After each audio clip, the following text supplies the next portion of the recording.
maaari bang mag-subscribe muna kayo para updated kayo sa aking mga vlog. Sabi nung nagturo sa akin, yung papunta doon sa taniman ni Ray, so nandoon sa dulo ng ilog na ito, yung nakikita nyo sa background ko, andaan doon sa Bukid Cafe. So lalakarin ko, kasi hindi pwede daw yung sasakyan, maputik. So lalakarin ko papunta doon sa bukid na yun. Papakita ko sa inyo. Ito na yung kalsada na papuntang Bukid Cafe. Talagang pabulusok siya. Dahil hindi pwede daanan ng kalsada yung doon papunta sa bukid ni Ray, sa taniman niya ng upo. So minabuti kong pumarada muna sa isang tabi at lakarin ko na lang muna doon. Kailangan talaga maglakad, pero maganda naman yung maganda naman yung kapaligiran. Madamo siya, magubat. Ayan mapunong kahoy. Hindi naman siya gaanong delikado kasi araw naman. Kaya hindi ko dinala yung sasakyan, naglakad na lang ako. At least kahit papano nakakuha ako ng mga clips, nakakuha pa ako ng footage para pandagdag sa aking vlog.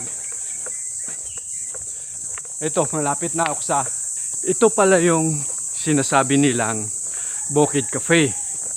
Dinadarayo daw ito ng mga customer kapag sa gabi. Pero hindi naman ito talaga ang main na iba-vlog ko ngayon. Napadaan lang ako. Nagkataon lang na nadadaanan ko. Nakita nyo yung baka sa likuran ko? Ayan yung baka. Yan, baka. Diba? Ang dami ng baka. Ang lalaki. Yun ay hindi akin. Nadaanan ko lang.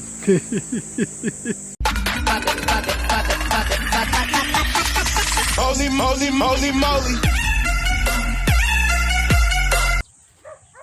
Good morning mga Dods. Napakaganda nung kapaligiran. Ang daming tanim. Nandito ako ngayon sa taniman ng pakwan. Papakita ko sa inyo kung gaano kasipag ang mga tao magtanim ng kung ano-anong pwedeng pakikinabangan sa darating na araw. Yung nasa likuran ko, sila ang nag-aalaga ng halaman. At the same time, maya-maya lang, sila rin ang mag-harvest ng upo. Kuya Manuel, tuturuan niya ako kung paano mag-alaga ng mga tanim na pakwan. Opo. Kuya Manuel, pwede mo ba akong turuan kung paano mag-alaga ng mga halaman? Opo, ito po kasi, sir, bago po yan. Kasi po yung iba, pinupunla yan eh. Oo. After 15 days o 20 days. So ibig sabihin, yung buto muna ng pakwan, ipupunla muna sa sa tray. Sa tray. Opo. Mga ilang days po 'yon? Tumutuntong po minsan ng mga 15 days. 15 days bago i-transplant sa lupa. Bago i-transfer sa lupa. So pag naitanim na po sa lupa, mga ilang days, ilang weeks, ilang months bago siya magbunga at bago ma-harvest at bago natin madala sa pamilihan. Yun naman po nasa 60 o 65 days. 60 to 65 days. So bali talagang yung pakwan halos na inaanin na. Oo. Yun yung pag-transplant mula doon sa pag-transplant sa lupa. Opo. 60 days, so bali 2 buwan. 2 buwan. Pwede nang harvestin yun at dadalhin na sa palengke para maibenta. Opo. Ganun pala yun. Ganun po yan. So bilang farmers po, ano po ang hirap ng buhay farmers?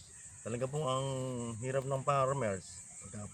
Dito po talaga, bukod sa may sipag ka, may tiyaga ka. Ganun. Kumbaga, may nilaga. Pag may tiyaga, may nilaga. Yun po, totoo naman po talaga yan. So kailangan talaga. Yan po, nililinisan po yan. So, Kuya Manuel, bakit mayroong plastic sa ibabaw? Anong purpose ng plastic? Ito po sir, kaya po nilalagyan ng plastic. Kaya nga po, nasira na sa tagal. Oo. Kasi mahal din po ang plastic. Oo. Nilalagyan po yan ng plastic para ito pong tinatamnan mismo ng halaman, hindi po siya dinadamo. Para hindi tutubuan ng damo. Opo. Kailang nasira na pang Nasira na po sa tagal.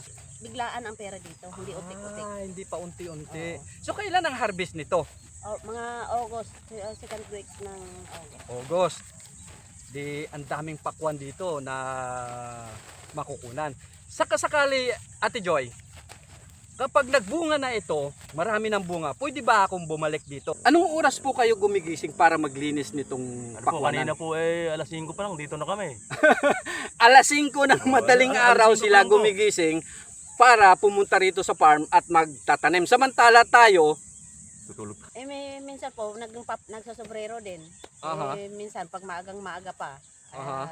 kagaya nito, inabutan kami ng init. aha, Hindi, kami nakadala ng pangdepensa sa init. Kung sa hapon, ayun, nagsasombrero kami. So bali bago kayo pumunta rito sa taniman, nag-almusal na kayo. Ay kape lang at saka wala pong kape lang talaga ang laman, as in kape lang ang laman ng sikmura. Pampainit lang. Tapos hanggang alas 11 kayo ng tanghali. Ay di buti na kayanan nyo kasi pwede kayo mag-collapse, mainit at wala naman yung sikmura nyo. Pag medyo gutom po, di uuwi. Tapos ibabalik na lang. Hindi kayo nagbabaon para sakali kung pag nagutom pwede kayong pumunta ron sa mga puno-puno ng kahoy. Total may mga puno naman ng kahoy. Doon na lang kayo kakain. Hindi po eh. Diretsuhan na lang, magtiis-tiis muna hanggang kaya pa. So ang trabaho nyo bali 8 oras din. Kagabi, ang uwi namin, madilim na rin. Halos alas 6 na rin ang namin uwi. Madilim na, halos hindi Madilim na na makita pala. yung...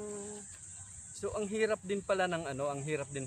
Mga hanggang sa paglaki, hanggang sa pagbunga, hanggang sa pag-harvest nitong pakwan, ilang beses nyo po dinadamuhan? Ay, ito, pag ma-sprayhan to, matapos namin gambol tong puno at saka Okay. damo. Pag ma-spray yan, Oho. pag gumapang na yan, damo-damo na lang ng bagya-bagya na lang. Alaga na lang. So nilalagyan nyo rin sila ng synthetic na fertilizer. Oh, Ano po mga dumi ng baboy, dumi ng baka, dumi ng manok ang nilalagay nyo o yung nabibiling commercial fertilizer? yung ito, kung medyo malaki na, commercial fertilizer Aha. na. Pero nung bago siya tanim, may paupo na yan at may tambak na siya na kain ng manok. Mayroon na palang pauna, kumbaga advance party. Oo. May advance na pala na compost, Oo. parang ganon. So, Ate Joy, kapag nag-harvest, kayo rin bang nag-harvest? Kami lang din. Minsan pag medyo gaul, na kumukuha kami ng kay Mga tao. mga tao. Ah. Kasi maghahakot, malayo, sobrang layo ang hakotan eh. Oo. So, sa isang harvestan, kung mamarapatin nyo, magkano ang kinikita ng isang farmer? Sa unang harvest pa lang.